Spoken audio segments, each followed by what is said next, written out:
Hello everyone, आज हम बात करेंगे home science fifth semester unit की बात करें तो यूनिट आपका फोर्थ होगा। और फोर्थ यूनिट में आपको क्या पढ़ना है? प्रिंटिंग यानी कि छपाई पढ़ना है। छपाई की बात करें तो छपाई आपको पता है वस्त्रों में विविधता तथा नवीनता लाने के लिए रंगाई के साथ साथ छपाई भी की जाती है। और भारत में सहस्त्रों वर्ष पहले भी हाथ के द्वारा ठप्पे से छपाई कार्य किया जाता था। रंगाई तथा छपाई क्रिया के द्वारा वस्त्र में आकर्षण नवीनता लाने का प्रयास किया जाता था। वास्तव में देखा जाए तो छपाई का रंग अलंकारिक उपयोग होता है, यानी छपाई रंग जो है रंग का अलंकारिक उपयोग होता है। छपाई स्यासे की बात करें कि छपाई स्यासे क्या है, तो छपाई विभिन्न प्रकार के बुने हुए वस्त्रों पर निश्चित डिजाइन के अनुसार रंग लगाने की प्रक्रिया को छपाई कहा जाता है। यानी छपाई में और रंगाई में डिफरेंस है। रंगाई को क्या किया जाता है? रंग के संपूर्ण घोल में कपड़े को डाल दिया जाता है, जबकि छपाई में ऐसा नहीं होता है। छपाई जो कपड़े पर छपाई जो है ऊपरी सतह पर किया जाता है, इसमें संपूर्ण कपड़े को रंग के घोल में नहीं डाला जाता है। तो छपाई किसे कहते हैं कि निश्चित वस्त्रों पर निश्चित डिजाइन के अनुसार रंग लगाने की प्रक्रिया को क्या कहा जाता है? छपाई कहा जाता है। यानी कोई भी कपड़ा हुआ उस पर किसी भी तरह की डिजाइन बनाना है तो उसी को हम केवल क्या करेंगे? प्रिंट करेंगे, नहीं छापेंगे। भारतवर्ष में वस्त्रों पर छपाई का कार्य ईसा से हजारों वर्ष पूर्व से होता आया है। प्रारंभ में बात की जाए तो प्रारंभ में वस्त्रों पर डिजाइन बनाने हेतु किसका प्रयोग किया जाता था? लकड़ी के ठप्पों का प्रयोग किया जाता था। और इस कार्य के लिए जिस प्रकार का डिजाइन वस्त्र पर छापना होता था उससे पहले आकृति व आकार के अनुसार लकड़ी पर खोद लिया जाता था। तब उस लकड़ी के ठप्पे को तरल या अर्ध तरल या पेस्ट के रूप में तैयार किए रंग होते थे, रंग के घोल में लकड़ी के ठप्पे को डुबो दिया जाता था। इसके बाद वस्त्र को मेज पर फैला करके या बिछा करके हाथ से गुटके को कपड़े पर क्रमबद्ध रूप से अंकित किया जाता था। छपाई की इस विधि आज भी जो है देखा जा रहा है, आज भी प्रयोग किया जा रहा है ठप्पे की छपाई। ठप्पों द्वारा छपाई की प्रक्रिया का आधुनिक युग में नवीनीकरण हुआ। विज्ञान की उन्नति के साथ साथ छपाई कार्य हेतु अनेक नवीन मशीनों का आविष्कार हुआ। पहले क्या होता था? पहले हाथों से छपाई की जाती थी, लेकिन आजकल क्या है? मशीनीकरण की व्यवस्था है, मशीनों के द्वारा छपाई की जाती है। पहले यह कार्य हाथ द्वारा किया जाता था, लेकिन इसमें अत्यधिक श्रम तथा समय व्यय होता था। अब यह कार्य किसके द्वारा किया जा रहा है? मशीनों में डिजाइन खुद ताबिया लोहे के बड़े बड़े रोलर से किया जाता है। नमूने अंकित रोलर एक और तो रंग के पेस्ट से संपर्क में रहता है तथा वह दूसरी ओर वह वस्त्र के संपर्क में रहता है। रोलर जैसे ही वस्त्र के संपर्क में आते हैं वैसे ही वस्त्र पर डिजाइन अंकित हो जाता है। भिन्न भिन्न रंगों के रोलर भी भिन्न भिन्न लिए जाते हैं, जिससे बहुरंगी छपाई संभव हो पाती है। इस प्रकार मशीन द्वारा छपाई करने में कम शक्ति कम समय व्यय होता है और ये अच्छा भी होता है। कम समय में ज़्यादा कार्य किया जाता है। छपाई की विधियों की बात करें तो आधुनिक मशीनों द्वारा रंगों डिजाइनों को अधिक प्रभावशाली बनाने के लिए अन्य रासायनिक द्रव्य मिला दिए जाते थे। और आजकल बात करें तो छपाई की अनेक विधियां हैं, जैसे आपका है ब्लॉक छपाई। ब्लॉक छपाई की बात करें जिसको हम ब्लॉक प्रिंटिंग के नाम से जानते हैं, और ठप्पा छपाई के नाम से भी जानते हैं, ऐसा भी है। ब्लॉक छपाई की बात करें तो भारतवर्ष में छपाई की यह विधि क्या है? अत्यंत प्राचीन काल से ही प्रचलित है। और ब्लॉक छपाई में जो होते हैं दो प्रकार से किए जाते हैं, एक हाथ द्वारा ब्लॉक छपाई और दूसरा आपका क्या है? मशीन द्वारा ब्लॉक छपाई। हाथ द्वारा ब्लॉक छपाई की बात करें तो इस छपाई की इस विधि में जो पेड़ के सूखे तने पर जो कटवा करके डिजाइन स्वयं ही बन जाते थे, ऐसे डिजाइन वाले लकड़ी के ठप्पों को रंग में डुबो करके कपड़े पर अंकित किया जाता था। और धीरे धीरे मानव सभ्यता के विकास के साथ साथ लकड़ी के गुटकों पर फूल पत्तियों की आकृतियाँ 1/4 की गहराई में उकेर कर, यानी कि उसको खोद कर उससे छपाई की जाने लगी। ये ब्लॉक गोलाकार, त्रिकोणाकार आदि विभिन्न प्रकार के होते थे। दूसरा है पॉइंट है मशीन द्वारा ब्लॉक छपाई। मशीन द्वारा बात की जाए तो सर्वप्रथम मशीन द्वारा जो ब्लॉक छपाई होती थी किसने किया था? पैरोटीन नामक व्यक्ति ने किया था। एक वैज्ञानिक थे, वैज्ञानिक का नाम था पैरोटीन। और इन्होंने किस सन में किया था? 1834 ईस्वी में मशीन द्वारा ब्लॉक छपाई का निर्माण किया था। इस मशीन में तांबे या लिनेनियम धातु के रोलर्स पर डिजाइन अंकित कर लिया जाता था और इन रोलर्स के मध्य से वस्त्र को गुजारा जाता था। इस प्रकार वांछित डिजाइन वस्त्र पर कम समय व शक्ति कम व्यय करके जो है डिजाइन को छापा जाता था। इसकी इस विधि की बात करें तो इटली में, इंग्लैंड में, जर्मनी में, फ्रांस में ज़्यादा प्रयोग किया जाता था। लेकिन वर्तमान समय में इसका प्रयोग बहुत प्रचलित है। आजकल लोग किसके द्वारा? मशीनीकरण के द्वारा ही कपड़े पर छपाई कर रहे हैं। तो ये आपका जो ब्लॉक छपाई था ये दो प्रकार से है। एक आपका होता है हाथ द्वारा ब्लॉक छपाई और दूसरा होता है मशीन द्वारा ब्लॉक छपाई। दूसरा जो छपाई आपका है वो है रोलर छपाई। रोलर छपाई की बात करें तो इसमें रोलर छपाई कैसे होता है, इसमें उभरे हुए नमूनेदार बेलनों द्वारा वस्त्र पर नमूने छापने की विधि को रोलर छपाई कहते हैं। यानी कि इसमें बेलन होता है, बेलनों के माध्यम से जो नमूने छापे जाते हैं उसी को रोलर छपाई कहा जाता है। इस विधि द्वारा छपाई की मशीन का जो है सर्वप्रथम आविष्कार कब हुआ था? 1700 कितना हुआ था? 97 में हुआ था। कहाँ हुआ था? फ्रांस में हुआ था। और फ्रांस में हुआ था, थॉमस बेब्स ने किया था। किसने किया था? थॉमस बेब्स ने किया था। रोलर छपाई का आविष्कार कब हुआ था? 1797 में। कहाँ हुआ था? फ्रांस में हुआ था। किसने किया था? थॉमस बेब्स ने किया था। उन्होंने विभिन्न रोलर्स पर अनेक डिजाइन चित्रित किए और उन नमूनों को कपड़े पर छापने की विधियाँ खोजी थी, इसलिए उनको ऐसा कहा गया था। अब जो रोलर्स द्वारा नमूने अंकित किए जाते थे, ये कई प्रकार से इनके द्वारा छपाई की जाती थी। जो पहला पॉइंट आपका है प्रत्यक्ष छपाई। प्रत्यक्ष छपाई की बात करें तो रोलर से की जाने वाली यह सबसे साधारण छपाई की विधि है और रोलर के मध्य से वस्त्र को गुजारने पर उन पर अंकित जो डिजाइन होते थे उनको कपड़े पर छाप दिया जाता था और भिन्न भिन्न रंगों का प्रयोग करने के लिए अलग अलग रोलरों का प्रयोग किया जाता था। इस प्रकार वस्त्र अलग अलग रंगों के डिजाइन उभर आते थे, जिसी को हम प्रत्यक्ष विधि कहते हैं।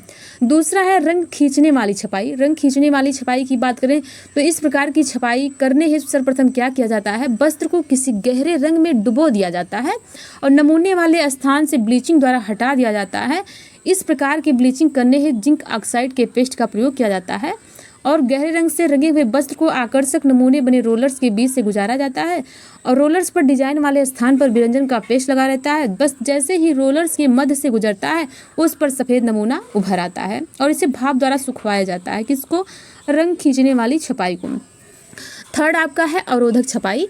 यानी अवरोधक छपाई की बात करें, थर्ड पॉइंट है, तो अवरोधक छपाई यह प्रक्रिया डिस्चार्ज प्रिंटिंग की ठीक विपरीत है। जैसे डिस्चार्ज छपाई होता है उसके ठीक विपरीत है। इस विधि में मुख्य सिद्धांत यह रहता है कि जिस स्थल को रंग से बचाना हो उस स्थान पर क्या किया जाता है? अवरोधक पदार्थ रेजिन पेस्ट लगा दिया जाता है। उसी को हम क्या कहते हैं? अवरोधक छपाई कहते हैं। अगला जो पॉइंट आपका है वो है डुप्ले छपाई। डुप्ले छपाई की बात करें तो इस छपाई की इस प्रक्रिया में वस्त्र को दो विभिन्न रोलर्सों के मध्य से गुजारा जाता है और एक रोलर के मध्य से कपड़ा जो है गुजरता है तो दूसरे ओर क्या होता है? डिजाइन अंकित हो जाता है। इस प्रकार डुप्ले छपाई की जाती है। तो ये आपका क्या था? यानी कि रोलर छपाई के प्रकार, यानी कि प्रत्यक्ष विधि से रंग खींचने वाली छपाई, अवरोधक छपाई और डुप्ले छपाई। अब थर्ड पॉइंट आपका है स्क्रीन छपाई। स्क्रीन छपाई कैसी छपाई है? इसमें पहले स्क्रीन केवल रेशम से बनाए जाते थे, लेकिन आजकल स्क्रीन नायलॉन, डेक्रान और धातु के भी बनाए जाते हैं। और छपाई की इस विधि में एक विशेष प्रकार का फ्रेम का प्रयोग किया जाता है। फ्रेम का आकार सीमित होता है जिससे वस्त्र का कुछ भाग ही छप जाता है। फ्रेम के वस्त्र को दूसरे स्थान पर रखकर छपाई करते हैं और रंग लगाने का जो कार्य होता है वो हाथ से किया जाता है और छपाई क्रिया करने हेतु वस्त्र को सीधा किसी मेज या चौरस सतह पर बिछा दिया जाता है और फ्रेम को वस्त्र पर सीधा रखते हैं। इस फ्रेम को किसी स्क्रीन या नमूना पर अंकित रहता है। इस प्रकार जो है क्या स्क्रीन छपाई होती है।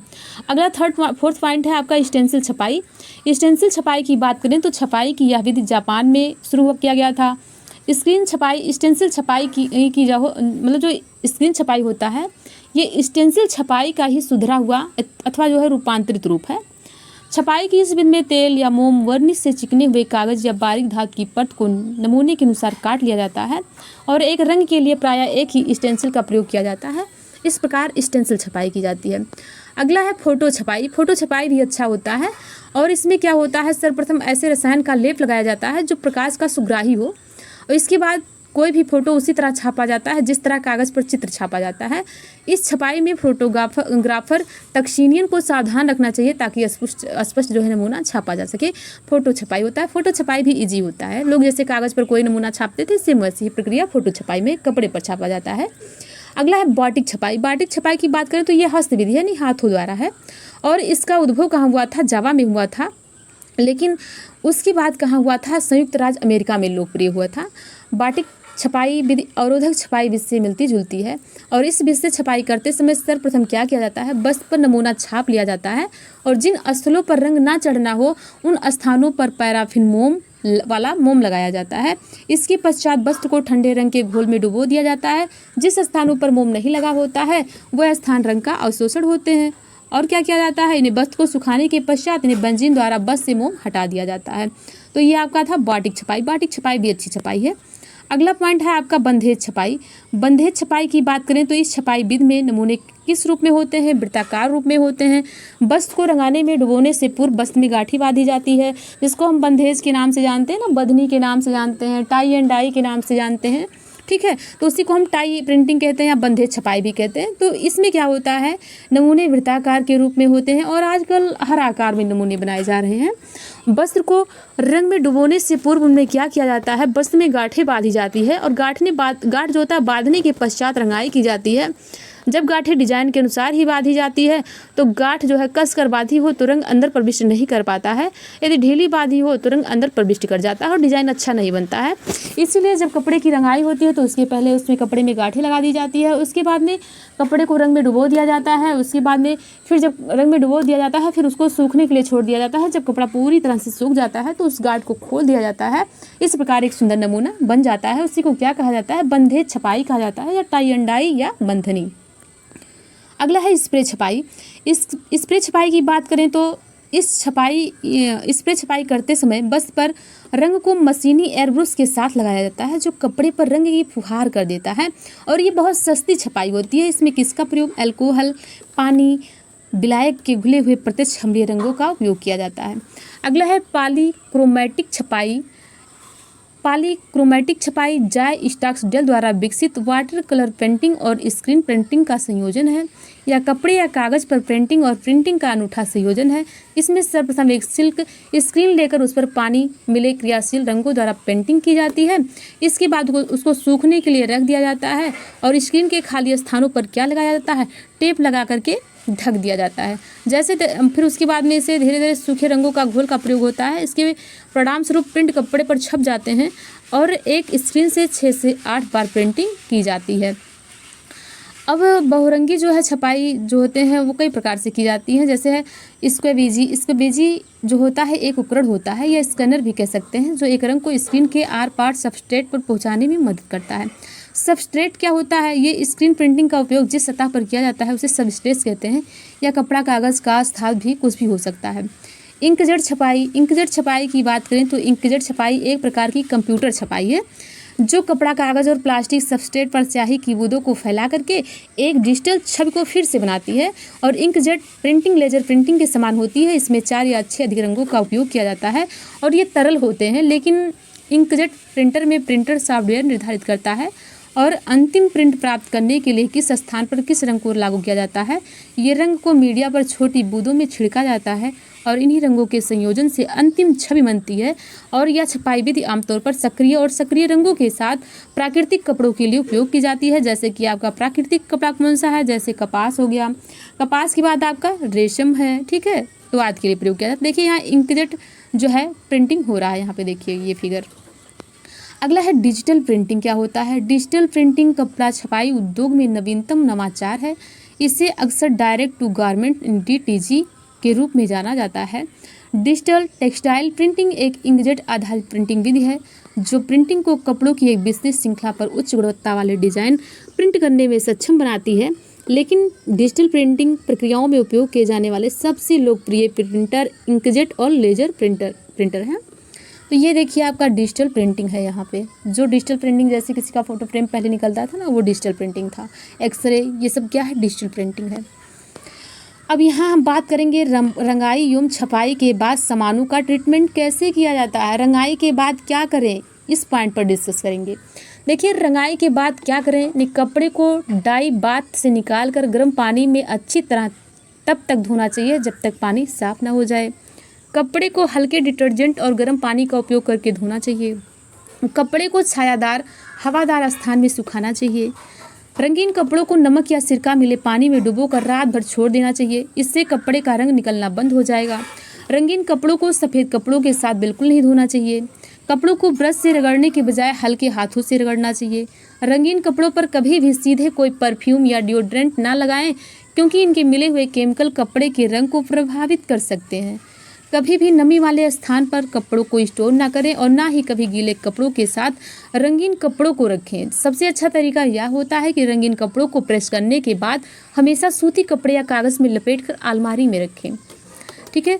रंगीन कपड़ों को धूप में सुखाने से इनका रंग बदरंग हो जाता है। और अगर मजबूरी में कपड़ों को धूप में डालना है तो कपड़ों को उल्टा करके फैलाएं। ये तो आपका क्या था, रंगाई एवं छपाई के बाद सामानों का ट्रीटमेंट। तो यहाँ रंगाई के बाद क्या करें, ये पॉइंट था।